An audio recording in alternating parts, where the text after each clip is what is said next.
We've seen how it works out in the past with guys spoiling the party. It certainly happened here tonight. Here is our tail of the tape. Tim Dooling coming in from Trenton, New Jersey, standing at 5'10", weighing at 149 yesterday. 8-5, 3 of those wins by knockout. Taking on Sweetbread Dinis Paiva, a record of 12-7. 7 of his wins coming by knockout and 2 by submission, standing in at 5'9", 144.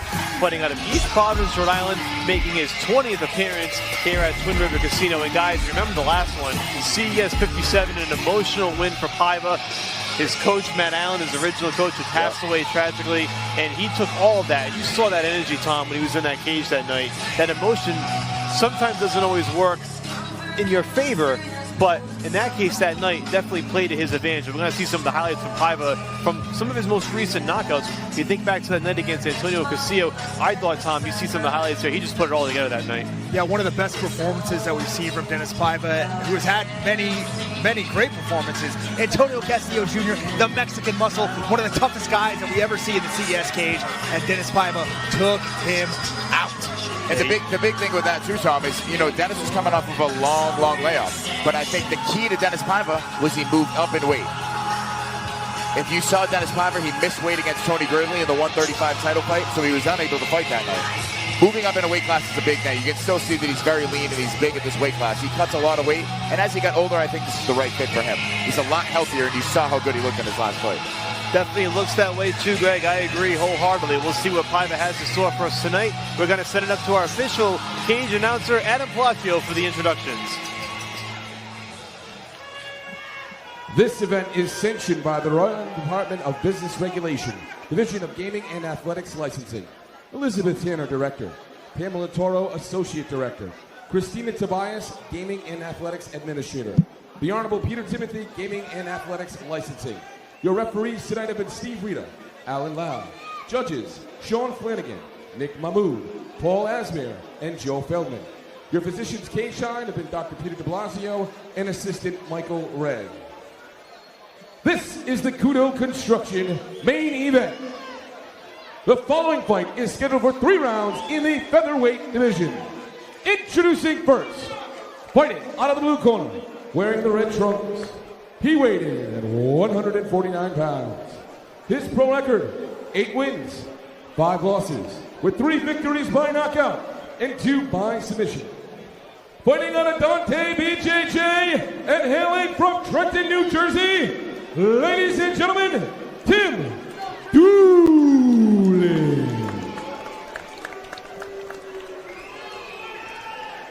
And his opponent, fighting out of the red corner, wearing the black trunks, he weighed in 144 pounds. His pro record, 12 wins, 7 losses, with 7 big victories by knockout and another 2 by submission. Tonight, he fights in his 20th pro fight in the CES cage. Hailing from East Providence, Rhode Island, ladies and gentlemen, the Portuguese man of war, Dinis Sweetbread Paiva. Your referee is Alan Lau.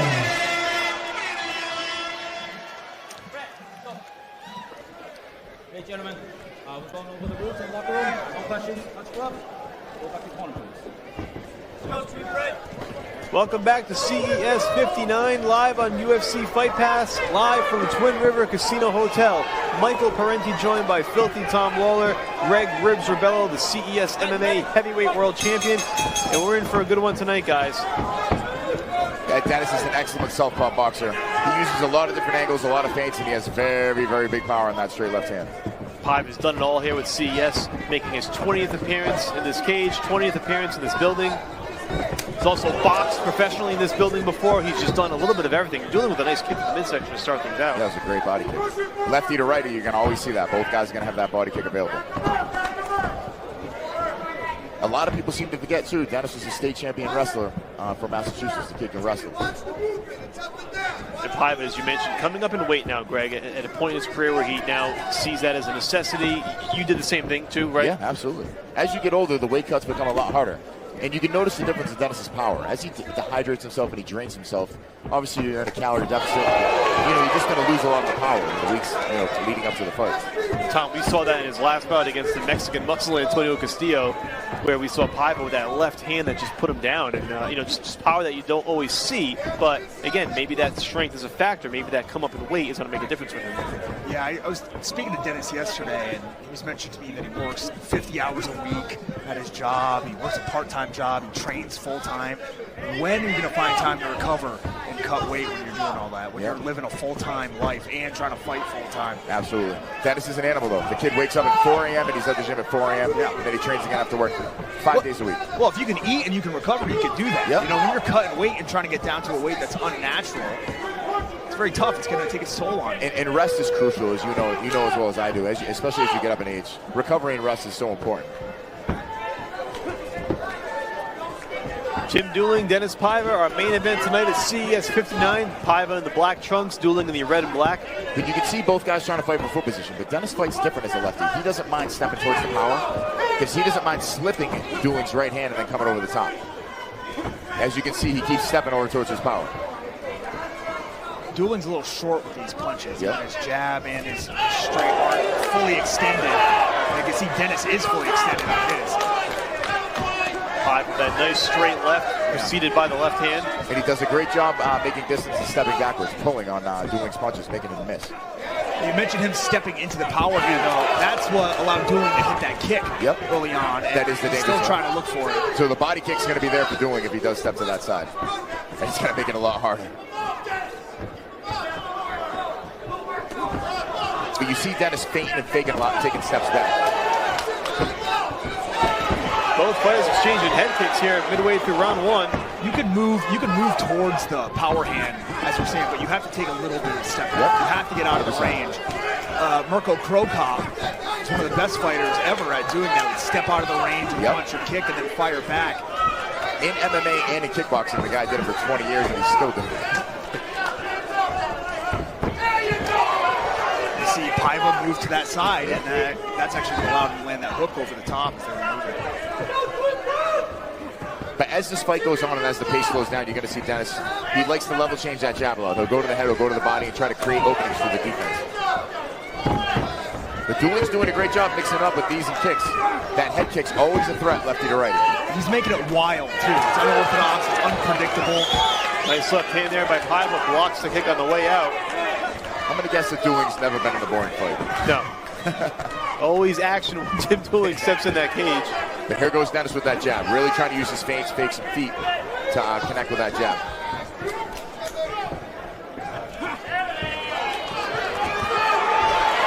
Paiva for a second there catches the leg. But he's smart. Dooling's a veteran. He'll cover up and let guys throw at his arms. Dennis is he's got to create openings with those fakes and with those feints. Trying to go for the Imanari roll.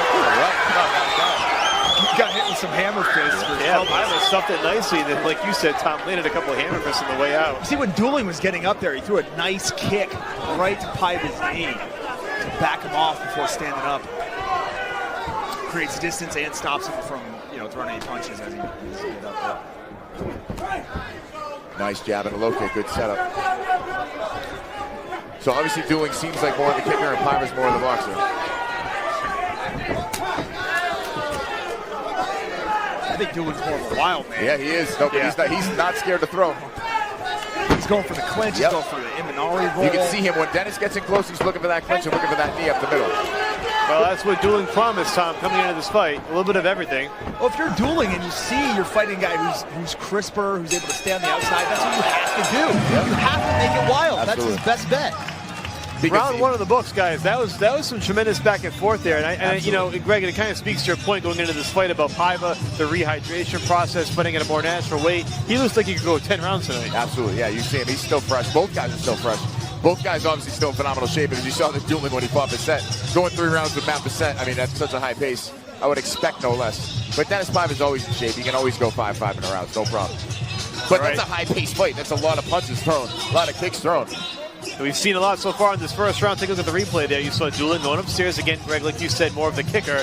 But Paiva's shooting back right left hand, doing a nice job with the boxing technique and really showcasing some of that ability in this But early Paiva's round. also throwing a lot more kicks than I'm used to. You know, kind of surprising, but it's good to mix it up. And the hour roll. Yeah, Dooling going for that leg lock or attempted takedown off a leg lock. Here he stands up. Well, like you said, Dooling said he's very confident in his jiu-jitsu, so he doesn't mind being on his back. Round number 2 about to get underway in our main event. This one scheduled for 3. CES 59 live on UFC Fight Pass. Michael Parenti joined by Filthy Tom Lawler, Greg Ribs Rebello. We are live cage side from Twin River Casino Hotel. It's been an exciting night of fights, and we have an exciting main event.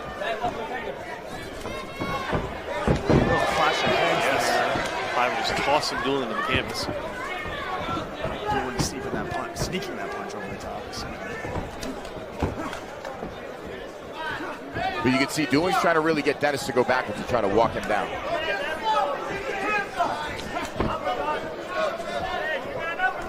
Dinis moves backwards, but not very much. Nope. Yeah, he takes little steps back and he'll fire to kind of make the guy stop in his tracks, and then he'll try to keep taking over.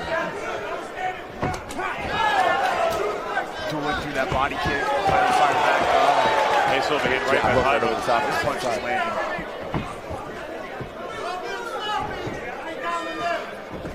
But the key to Dinis setting up that left hand is jabbing his way in and stepping his feet in. When he throws those straight left hands just alone by themselves. The issue with that is the more he extends throwing that jab, he opens up that body kick. Yep.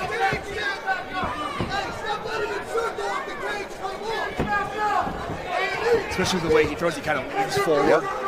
opens it up. Also open to that knee or the body kick. And you see Dooling trying to set both of those up. But there goes Dinis. He keeps circling that power side. He keeps working that jab. Almost like a little jab uppercut Yep. there. Like a little tweener shot.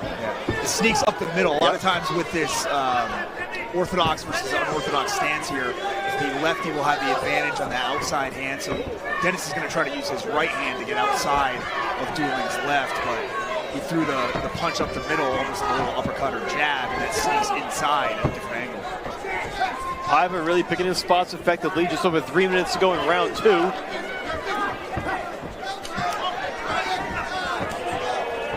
But both guys staying busy in the second round. They haven't slowed down a bit. No, there's been no slowing of the pace whatsoever. Displayed a real active first round from both guys. But Dinis is starting to lead a lot with that left hand. He hasn't gone back to that jab here in the second round as much.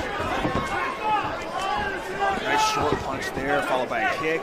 A hammer fist or something standing. And the body kick. Nice job by Paiva to catch the body kick and then land a couple of right hands. Timed that one perfectly. 2.5 to go in round 2 of schedule 3. And again, these two just trading leather. Dooling's starting to get a little bit looser. A little bit. He's longer with his punches now than he was early on as he started loosening up. Nice one. 2-punch combo by Paiva. Dooling calling on for more. Good. Paiva gives it to him. Another straight left and right again by Paiva. Starting to open things up here now in round 2. Got back to that body kick again. Nice little leg kick. You see the right leg of Paiva marked up. Yeah, those leg kicks doing some damage. Well, eventually it's just going to slow his movement down. Yep. If nothing else, as the fight moves on. Little cartwheel kick action. Dooling, Tom Lawler showed him. emptying the playbook tonight. Nice takedown effects by Paiva. Showed him on YouTube. 1.5 to go in round 2. Final 90 seconds here. Paiva looking comfortable. Still fresh, Greg. Yep. Still Nice throwing fight punches. by Dooling. 8-1 on the return. He did say he was hungry. Oh, yeah. He did his pre-fight interview. You can see it.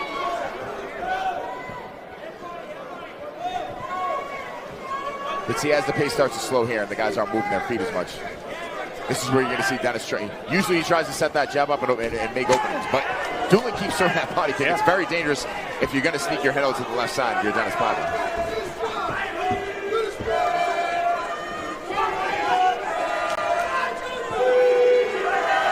And you know, the body kick, that's what's keeping Paiva's left hand at bay. Yep. You know, if he throws that left hand, he extends it, and Dooling throws that kick at the perfect Same time, or if he comes up up top over the head. So Paiva's been real heavy on that front hand for most of this round. Hasn't thrown too many straights, but landed one there. This punch to the body by Dooling. Spear searching for that single leg. Nice knee to the body on the way, and looking for the knee to the head. Nice teeth to the belly. Dennis starting to trade kicks. Superman punch on cage, followed by Nice hook. Again, though, Paiva's starting to time that kick now, Greg. That was an attempt at an overhand, almost an elbow landed by Dooling. End of round 2. Again, all action from start to finish. And I think we're starting to see Paiva get some of the timing down here by Dooling. He's catching some of those kicks in the midsection. And when he does so, he's able to land a couple of right and left times. But Dooling's still in it, man. He's still throwing back. Paiva lands left hand. He throws the body kick right away. Very close round. Action fierce. The rounds have been close. Tough one to score. And we're going to go to a third and final round and get another 5 minutes of this, which we are exponentially thankful for. We're going to take a look at some of the replays here, guys. Little Superman punch off the cage. Followed by a body kick. Yep, Paiva catches that, gets the right hand on the way out. Their hairstyles tell you everything you need to know about their fighting style. One guy's a wild man, the other guy's Clean cut. conservative. Paiva doing a nice job, too, toward the end of that round with some 1-2 combinations, really opening up, letting his hands go a bit. And here he is now in between rounds, egging on the crowd. Got there, Rivera giving instruction to Dooling. Paiva still energized with 5 more minutes to go. I mean, both guys just want it. You look at the look on both faces. Dooling licking his lips, just ready for this one to get going again. And so are we. Round number 3 of our main event. 3 more rounds. I don't want to this one. The fans love it. CES 59, final round of our main event, live on UFC Fight Pass. Michael Parenti joined by Greg Ribs Rebello and Filthy Tom Lawler. And we're expecting more of the same here in this final round. Dooling trying to press forward here. We'll see if Dooling can change the pace, be more of the aggressor. Paiva knocked the mouthpiece out, picks it right back up. It's not wasting any time. No.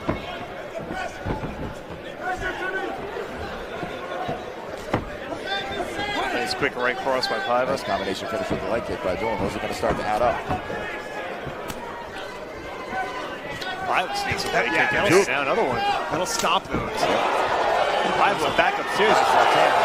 Paiva changing levels, Greg, as you predicted late in the fight, right? Went downstairs, midsection, upstairs. And mixing up with leg kicks. You know, it's trying to be unpredictable. Dooling shooting in there. Paiva spins back out, gets back in the center of the cage. And as you've seen, this is where Paiva is very dangerous. When he has opponents against the fence, he's finished a lot of fights like that when he gets guys back up. Beautiful takedown defense. Yeah, he's done a nice job 3-4 times in this fight when Dooling's trying to shoot in. Paiva can wrestle, and he's used to training with very high-level training partners, training with Calvin Cater and Rob Fonaloff for this fight.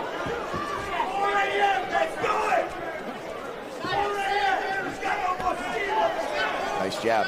Here you're going to start to see him probably level change that jab a little bit. This is where Dennis is at his best, when he can walk guys down and keep their back to the fence and mix up his shots. Nice right jab, left hand, another left hand. Yeah, Paiva's busted up. Dooling's bleeding from the nose. Dooling fired that kick off. Again, the takedown defense by Paiva. And it is frustrating when you have your takedowns defended like that. You tend to just start moving backwards and you end up here against the fence. And this is where Paiva's at his best, where he can put his shots.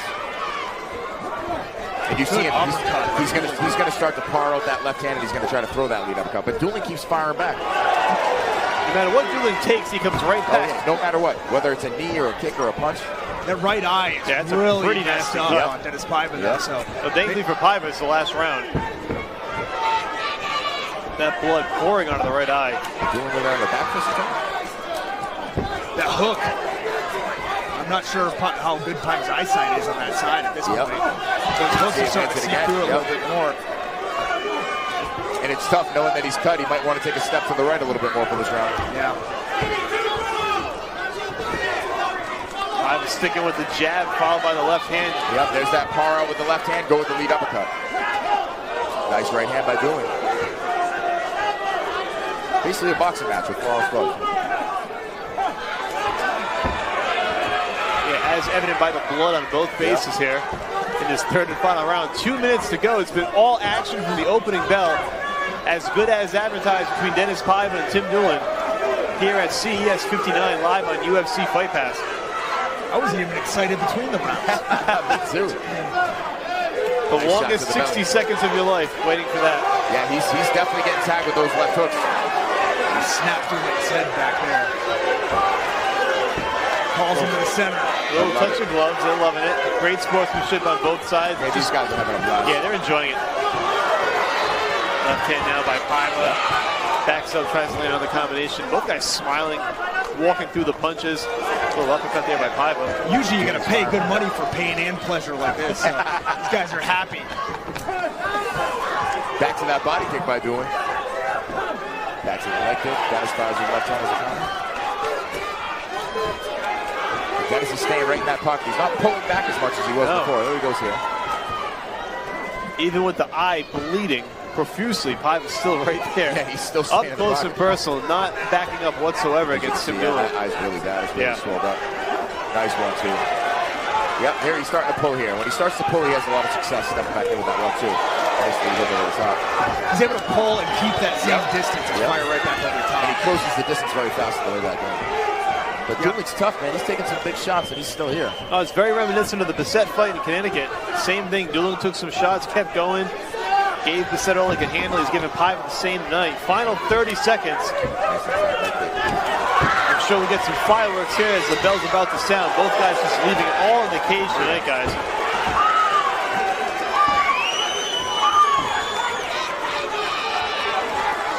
A bloody good time here at CES 59. This has been phenomenal. Nice counters there by Paiva. Yeah, beautiful left hook by Dooling. Craziness, I love it. Crowd on his feet here for the final 10 seconds. Beautiful, great play. What a play for sure. One of the better plays I've seen inside the CES stage without a doubt. Absolute fight of the night, no doubt about it. Both guys with their arms around each other. The show of respect for two tremendous warriors. What a fight, guys. That was unbelievable. What a way to start the holiday season, huh? Season beatings. Yeah, from Dennis Paiva and Tim Dooling tonight. I mean, these guys put on a striking clinic. Dennis Paiva wearing his Halloween mask a week early. He doesn't even have to get ready. No makeup needed. Just jump out of bed and go outside and scare all the kids. He's not taking my kid to his house. But as great as this was, there's some bookkeeping to be done. There's some scorecards to tally up. And guys, this is a very close fight. I think, I give Paiva that slight edge of the stand-up. I thought Paiva was a little bit busier with the combinations. Greg, Dooling. Yeah, I felt like Paiva landed some of the cleaner shots throughout the rounds, but I also felt like Dooling landed. He returned with some big body kicks. Very tough call. And that's the question now. Those body kicks that Dooling landed throughout the fight, at times at ease, is that enough to neutralize some of the stand-up by Paiva, the 1-2 combinations? And the thing that I look at as well is Dennis had him backing up a lot towards those rounds, so it's kind of like octagon control, but it depends on what the judges see. Dennis took over those rounds and he had him moving backwards and was kind of walking him down, but Dooling was firing back. Great fight. Yeah, I want to see 2 more rounds. I wish we could see a rematch potentially, bring it back here in January if we can. Unbelievable. Bump Greg Rebello down a bit.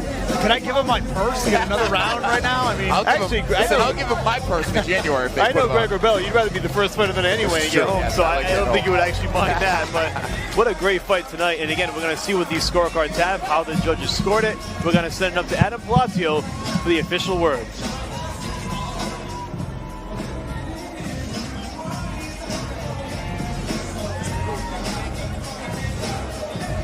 Fight fans, after 3 tough rounds, we go to the scorecards. Judge Joe Feldman, Judge Sean Flanagan, and Judge Paul Asmir all scored their fight 28, 29, 28 for your winner by unanimous decision, Dennis Sweetbrain Paiva. There it is. Paiva gets the win, 29-28 across the board. Very close fight, and I think an appropriate decision, 2 rounds to 1. And, some of those rounds, who knows, could have gone either way with a few shots here and there. But a great fight nonetheless for both Tim Dooling and Dennis Paiva. We're going to send it up to Tom Waller, who's with our winner, Sweetbread Dennis Paiva, improvement to 13-7 tonight at CES 59.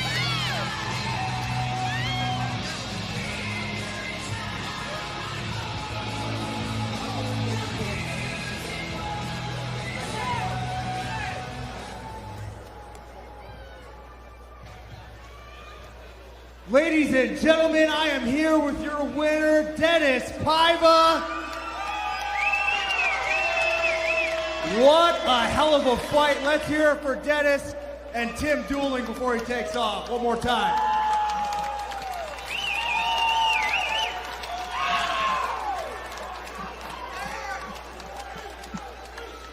Greg Rebello said it best. He said he doesn't think Tim Dooling's ever been in a boring fight. And that was the antithesis of one right there. You guys threw down 15 minutes. When that bell started, you guys were ready. How do you feel? I feel good now. It was a war, man, and anybody that's talking to me going through this camp, taking this fight against Tim, I knew what was going to happen. I expected this kid to be very, very tough, come forward, good cardio. Anything I predicted, he made more of it tonight. So hats off to Tim, man. You guys, round of applause for all.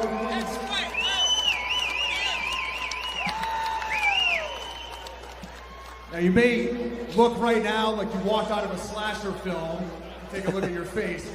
But when you're in the cage, you look better than ever. Your cardio's there, your strength is there. How do you feel moving up in weight now? I could probably use some steroids or something, but for now, I'm just sticking to my squats. It feels good, man. I didn't move up to 145 to be a bigger guy. I moved up to 145 to be a bigger fighter. And I felt tonight in the fight, in the 3-round war, I felt like I kept the pace going for all 3 rounds. And that's what I wanted to see. Ladies and gentlemen, one last time, the 20th fight for Sweetbread Dinis Paiva. Let's hear it one more time for your winner. There it is, Dinis Sweetbread Paiva, his 20th fight at CES MMA, win number 13. And it's just incredible to think, Greg, going back to when Dinis Paiva made his professional debut, that here we are, all these years later, and Paiva's still in that cage, still successful, still bringing the fans to their feet with exciting performances. Yeah, it's still looking better than ever. You see how sharp his boxing is and how good his wrestling is. He's a very difficult guy to take down. The kid definitely deserves a shot at the next level, in my opinion. I'd like to see him get in the contender series. He's in his prime right now, in his early 30s, and he looks great, man. Always great coach, No, absolutely, Greg. I agree 100%. This is a guy who, right now, you said 31 years of age. He's still in that prime part of his career.